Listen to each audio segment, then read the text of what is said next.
Hi ಎಲ್ಲರಿಗೂ ನಮಸ್ಕಾರ. ನಾನು ರೇಖಾ ಅಡುಗೆ ಮನೆ ಆ್ಯಂಡ್ ಕ್ರಿಯೇಷನ್ಸ್ಗೆ ಸ್ವಾಗತ. ಈಗ ಕ್ರಿಸ್ಮಸ್ ಸ್ಪೆಷಲ್ ಕಲ್ಕಲ್ ಹೇಗೆ ಮಾಡೋದಂತ ನೋಡೋಣ. ನೋಡಿ, ಕ್ರಿಸ್ಪಿಯಾಗಿ ಚೆನ್ನಾಗಾಗುತ್ತೆ. ನಾನಿವತ್ತು ಮೈದಾ ಮತ್ತು ಮೊಟ್ಟೆ ಉಪಯೋಗಿಸಿ ಮಾಡ್ತಾ ಇದ್ದೀನಿ. ಇಲ್ಲಿ ನಾನು ಮೈದಾ 2 ಕಪ್ನಷ್ಟು ತೊಗೊಳ್ತಾ ಇದ್ದೀನಿ. ನೀವು ಬೇಕಿದ್ರೆ ಗೋಧಿ ಹಿಟ್ಟಲ್ಲಿ ಸಹ ಮಾಡ್ಕೊಳ್ಬೋದು. ನಾನಿಲ್ಲಿ ಮೈದಾ ಬಳಸ್ತಾ ಇದ್ದೀನಿ. 2 ಕಪ್ನಷ್ಟು ಮೈದಾ ಹಾಕ್ಕೊಂಡಿದ್ದೀನಿ. ಇದಕ್ಕೆ ಅರ್ಧ ಕಪ್ನಷ್ಟು ಸಕ್ಕರೆ ಪುಡಿನ ಹಾಕ್ಕೊಳ್ತಾ ಇದ್ದೀನಿ. ಸಕ್ಕರೆ ಸ್ವೀಟ್ ಸಾಕಾಗುತ್ತೆ. 2 ಕಪ್ಪಿಗೆ ಅರ್ಧ ಕಪ್ಪು. ನೀವು ಇನ್ನೂ ಸ್ವಲ್ಪ ಹೆಚ್ಚಿಗೆ ಬೇಕನ್ನೋರು ಇನ್ನೊಂದು 2 ಸ್ಪೂನ್ ಎಕ್ಸ್ಟ್ರಾ ಹಾಕ್ಕೊಳ್ಬೋದು. ಹಾಗೆ ಒಂದು ಮೊಟ್ಟೆ ತೊಗೊಂಡಿದ್ದೀನಿ. ಸ್ವಲ್ಪ ತುಪ್ಪ ತೊಗೊಳ್ತಾ ಇದ್ದೀನಿ.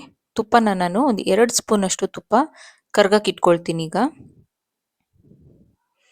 ಇದನ್ನ ಬಿಸಿ ಮಾಡಿ ಇದಕ್ಕೆ ಹಾಕ್ಕೊಳ್ಬೇಕಾಗುತ್ತೆ. ನಾನಿಲ್ಲಿ ಇದನ್ನ ಡ್ರೈ ಇಂಗ್ರೀಡಿಯೆಂಟ್ಸ್ನ ಮಿಕ್ಸ್ ಮಾಡ್ಕೊಳ್ತೀನಿ. ಈಗ ಸಕ್ಕರೆ ಪುಡಿ ಮತ್ತು ಮೈದಾ ಏನು ಹಾಕ್ಕೊಂಡಿದ್ವಲ್ಲ ಅದನ್ನು ಮಿಕ್ಸ್ ಮಾಡಿಕೊಡೋಣ. ಈಗ ತುಪ್ಪ ಕೂಡ ಬಿಸಿ ಆಗಿದೆ. ಈ ಬಿಸಿ ತುಪ್ಪನ ಇದಕ್ಕೆ ಹಾಕ್ತಾ ಇದ್ದೀನಿ. ನೀವು ಮೊಟ್ಟೆ ಬೇಡ ಅಂತಂದರೆ ಮೊಟ್ಟೆನ ಸ್ಕಿಪ್ ಮಾಡ್ಬೋದು. ಬರೀ ಇಷ್ಟೇ ತುಪ್ಪ ಹಾಕಿ ಇದಕ್ಕೆ ನೀರು ಹಾಕಿ ಕಲಿಸ್ಕೊಟ್ಟು ಮಾಡ್ಕೊಳ್ಬೋದು. ನಾನಿಲ್ಲಿ ಮೊಟ್ಟೆ ಹಾಕಿ ಮಾಡ್ತಾ ಇದ್ದೀನಿ. ಈಗ ಇದನ್ನು ನಾವು ಮೈದಾ ಮತ್ತು ಸಕ್ಕರೆ ಪುಡಿಗೆ ಚೆನ್ನಾಗಿ ತುಪ್ಪ ಬೆರ್ಕೊಳ್ಳೋ ರೀತಿ ಮಿಕ್ಸ್ ಮಾಡ್ಕೊಳ್ಬೇಕು.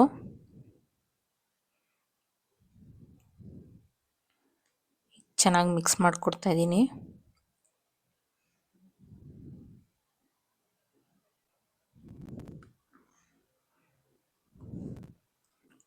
ಈಗ ಇದು ಚೆನ್ನಾಗಿ ಮಿಕ್ಸ್ ಆಗಿದೆ. ಇದಕ್ಕೆ ನಾನು ಮೊಟ್ಟೆನ ಸೇರಿಸ್ಕೊಳ್ತೀನಿ. ಇಷ್ಟು ಹಿಟ್ಟಿಗೆ ಒಂದು ಮೊಟ್ಟೆ ಸಾಕಾಗುತ್ತೆ. ನಾನಿಲ್ಲಿ ಒಂದು ಮೊಟ್ಟೆ ಹಾಕ್ಕೊಳ್ತಾ ಇದ್ದೀನಿ. ನೀವು ಬೇಕಿದ್ರೆ ಇದಕ್ಕೆ ಸ್ವಲ್ಪ ಏಲಕ್ಕಿ ಪುಡಿ ಅಥವಾ ವೆನಿಲಾ ಎಸೆನ್ಸ್ ಏನಾದರೂ ಹಾಕ್ಕೊಳ್ಬೋದು. ಇದನ್ನು ಚೆನ್ನಾಗಿ ಮಿಕ್ಸ್ ಮಾಡಿಕೊಡೋಣ. ಈಗ ಇದಕ್ಕೆ ನಾನು ಒಂದು ಅರ್ಧ ಕಪ್ಪಷ್ಟು ನೀರು ತೊಗೊಂಡಿದ್ದೀನಿ. ಅದರಲ್ಲಿ ಎಷ್ಟು ಬೇಕಾಗುತ್ತೆ ನೋಡಿಕೊಂಡು ಹಾಕ್ಕೊಳ್ಳೋಣ. ಸ್ವಲ್ಪ ಸ್ವಲ್ಪನೇ ಹಾಕ್ಕೊಂಡು ಮಿಕ್ಸ್ ಮಾಡಬೇಕು. ತುಂಬ ಮೆತ್ತನೂ ಮಾಡಬಾರ್ದು, ತುಂಬ ಗಟ್ಟಿನೂ ಇರಬಾರ್ದು. ಹಿಟ್ಟು ಚಪಾತಿ ಹಿಟ್ಟಿನ ಹದಕ್ಕಿದ್ರೆ ಸಾಕು. ನೋಡಿ, ನಾನಿಲ್ಲಿ ಇನ್ನು ಸ್ವಲ್ಪ ನೀರು ಹಾಕ್ಕೊಂಡಿದ್ದೀನಿ. ನನಗೆ ಒಟ್ಟು ಒಂದು 1/4 ಕಪ್ಪಿನಷ್ಟು ನೀರು ಇಡಿಸಿದೆ ಅಷ್ಟೇ. ನೋಡಿ, ಈ ರೀತಿ ಮಿಕ್ಸ್ ಮಾಡಿಕೊಡ್ಬೇಕು. ಚೆನ್ನಾಗಿ ಮಿಕ್ಸ್ ಮಾಡಿಕೊಟ್ಮೇಲೆ ಇದನ್ನು ಒಂದು 10 ಮಿನಿಟ್ಸ್ ನಾವು ಹೀಗೆ ನೆನೆಯೋದಕ್ಕಿಡೋಣ. ಮುಚ್ಚಿಟ್ಬಿಡ್ಬೇಕು. ಒಂದು 10 ಮಿನಿಟ್ಸ್ ಆದಮೇಲೆ ಈಗ ಜಾಮೂನ್ ಉಂಡೆ ಏನು ಮಾಡ್ತೀವಲ್ಲ ಆ ಥರ ಸಣ್ಣ ಸಣ್ಣ ಉಂಡೆನ ಮಾಡಿಟ್ಕೊಳ್ಳೋಣ. ನೋಡಿ, ಇಲ್ಲಿ ಸಣ್ಣ ಸಣ್ಣ ಉಂಡೆ ಮಾಡ್ಕೊಳ್ತಾ ಇದ್ದೀನಿ ನಾನು. ಜಾಮೂನ್ ಉಂಡೆ ಮಾಡ್ತೀವಲ್ಲ ಅದೇ ಥರನೇ ಸಣ್ಣ ಉಂಡೆಗಳನ್ನಾಗಿ ಎಲ್ಲ ಹಿಟ್ಟನ್ನು ಮಾಡಿ ಇಟ್ಕೊಳ್ಬೇಕು. ಇದನ್ನು ಒಣಗಿಸ್ಬಾರ್ದು. ನಾನೀಗ ಆಲ್ರೆಡಿ ಉಂಡೆ ಮಾಡಿ ಸ್ವಲ್ಪ ಉಂಡೆನೆಲ್ಲ ನಾನು ಕಲ್ಕಲ್ ಶೇಪಿಗೆ ತೆಗೆದು ಇಟ್ಟಿದ್ದೀನಿ. ಇದನ್ನು ಮಾಡೋದಕ್ಕೆ ಒಂದು ಫೋರ್ಕ್ ಇದ್ದರೆ ಸಾಕು. ಈಗ ಹೇಗೆ ಮಾಡೋದಂತ ನೋಡೋಣ. ಒಂದು ಫೋರ್ಕ್ ತೊಗೊಳ್ಳೋಣ. ಫೋರ್ಕ್ಗೆ ಈ ಹಿಟ್ಟನ್ನು ಹಿಂದಿನ ಭಾಗದಲ್ಲಿ ಫೋರ್ಕ್ನ ಹಿಂದಿನ ಭಾಗಕ್ಕೆ ಈ ಥರ ಹಚ್ಚಬೇಕು. ಹಿಟ್ಟನ್ನು ಹಚ್ಬಿಟ್ಟು ನೋಡಿ, ಈ ಥರ ಎಲ್ಲ ಹಚ್ಚಿದಾದ್ಮೇಲೆ ಜಸ್ಟ್ ರೋಲ್ ಮಾಡಿಕೊಡ್ಬೇಕಷ್ಟೆ. ರೋಲ್ ಮಾಡಿ ಈ ಮುಂದೆ ಇದನ್ನು ಪ್ರೆಸ್ ಮಾಡಬೇಕು. ನಾವೇನು ರೋಲ್ ಮಾಡಿರ್ತೀವಲ್ಲ ಅದು ಮಿಕ್ಕಿರೋದನ್ನು ಪ್ರೆಸ್ ಮಾಡಿ ಇಡಬೇಕು. ಎಲ್ಲ ಉಂಡೆಗಳನ್ನು ಅದೇ ರೀತಿ ಮಾಡೋಣ.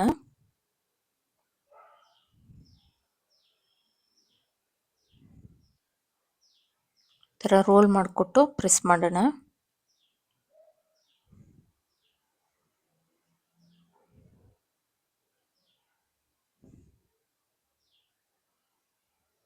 ನೋಡಿ, ಎಲ್ಲ ಉಂಡೆಗಳನ್ನು ಈ ರೀತಿ ಶೇಪಲ್ಲಿ ತೆಗೆದು ಇಟ್ಟಿದ್ದೀನಿ. ಇಲ್ಲಿ ನಾನು ಎಣ್ಣೆ ಬಿಸಿ ಆಗಕ್ಕೆ ಇಟ್ಟಿದ್ದೀನಿ.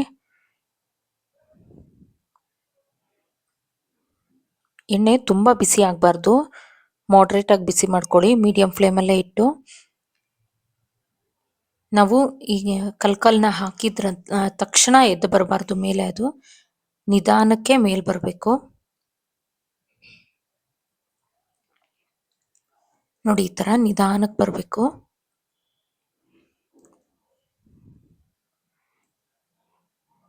ಲೋ ಟು ಮೀಡಿಯಂ ಫ್ಲೇಮಲ್ಲೇ ಇದನ್ನ ಫ್ರೈ ಮಾಡ್ಕೊಳ್ಬೇಕು. ತುಂಬಾ ಉರಿ ಜೋರಿಟ್ಟು ಮಾಡೋದ್ರಿಂದ ಒಳಗಡೆ ಎಲ್ಲ ಹಿಟ್ಟು ಹಾಗೆ ಉಳಿಯುತ್ತೆ, ಮೇಲೆ ಮಾತ್ರ ಕಲರ್ ಬರುತ್ತೆ ನಿಮ್ಗೆ. ಈಗ ಫ್ರೈ ಆಗ್ತಾ ಇದೆ.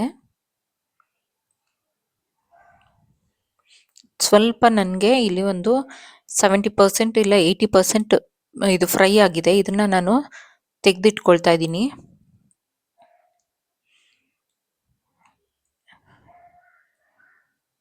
ಇದನ್ನೆಲ್ಲ ತೆಗೆದು ಒಂದು ಬೌಲಿಗೆ ಎತ್ತಿಟ್ಕೊಳ್ತಾ ಇದ್ದೀನಿ. ಡಬಲ್ ಫ್ರೈ ಮಾಡೋದ್ರಿಂದ ನಮಗೆ ಚೆನ್ನಾಗಿ ಕ್ರಿಸ್ಪಿಯಾಗಿ ಬರುತ್ತೆ. ಇನ್ನು ನಾನು ಇದನ್ನ ಮತ್ತೆ ಈಗ ಅದೇ ಬಾಣಲಿಯಲ್ಲಿ ಏನು ಎಣ್ಣೆ ಇತ್ತಲ್ಲ, ಬಿಸಿ ಎಣ್ಣೆ, ಅದಕ್ಕೆ ಹಾಕ್ಕೊಳ್ತಾ ಇದ್ದೀನಿ. ಹಾಕ್ಕೊಂಡು ಇನ್ನೊಂದ್ಸರಿ ಫ್ರೈ ಮಾಡ್ಕೊಳ್ತೀನಿ. ಈ ಥರ ಡಬಲ್ ಫ್ರೈ ಮಾಡೋದ್ರಿಂದ ಕಲ್ ನಮಗೆ ಕ್ರಿಸ್ಪಿಯಾಗಿ ಬರುತ್ತೆ. ಹಾಗೆ ಒಳಗಡೆ ಸಹ ಸಾಫ್ಟ್ ಆಗಿರುತ್ತೆ, ಮೇಲೆ ಕ್ರಿಸ್ಪಿಯಾಗಿರುತ್ತೆ. ನೋಡಿ, ಈಗ ಇದನ್ನ ಚೆನ್ನಾಗಿ ಫ್ರೈ ಮಾಡ್ಕೊಡೋಣ.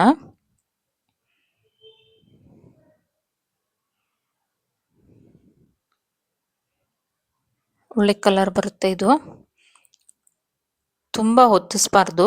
ನಮಗೆ ಎಲ್ಲ ಒಳ್ಳು ಬಬಲ್ಸ್ ಎಲ್ಲ ಸ್ವಲ್ಪ ಕಡಿಮೆ ಆಗಿದೆ ಅನ್ನೋವಾಗ ಇದನ್ನ ತೆಗೆದು ಬಿಡಬೇಕು. ತುಂಬಾ ಹೊತ್ತು ಹೊತ್ತಿಸಿ ಉರಿಸೋದ್ರಿಂದ ಎಲ್ಲ ಸೀದೋದಾಗ ಆಗುತ್ತೆ. ಈಗ ನೋಡಿ, ಇದು ಆಗ್ತಾ ಬಂದಿದೆ. ನಾನು ಇದನ್ನ ಈಗೆಲ್ಲನೂ ಬೌಲಿಗೆ ತೆಗೆದಿಟ್ಕೊಳ್ತೀನಿ. ಈಗ ಕ್ರಿಸ್ಮಸ್ ಸ್ಪೆಷಲ್ ಕಲ್ಕಲ್ ರೆಡಿ ಇದೆ. ಟ್ರೈ ಮಾಡಿ. ಈ ವಿಡಿಯೋ ಇಷ್ಟ ಆದಲ್ಲಿ ಲೈಕ್, ಶೇರ್ ಆ್ಯಂಡ್ ಸಬ್ಸ್ಕ್ರೈಬ್ ಮಾಡಿ. ಬೆಲ್ ಐಕಾನ್ನ ಪ್ರೆಸ್ ಮಾಡಿ. Thank you for watching.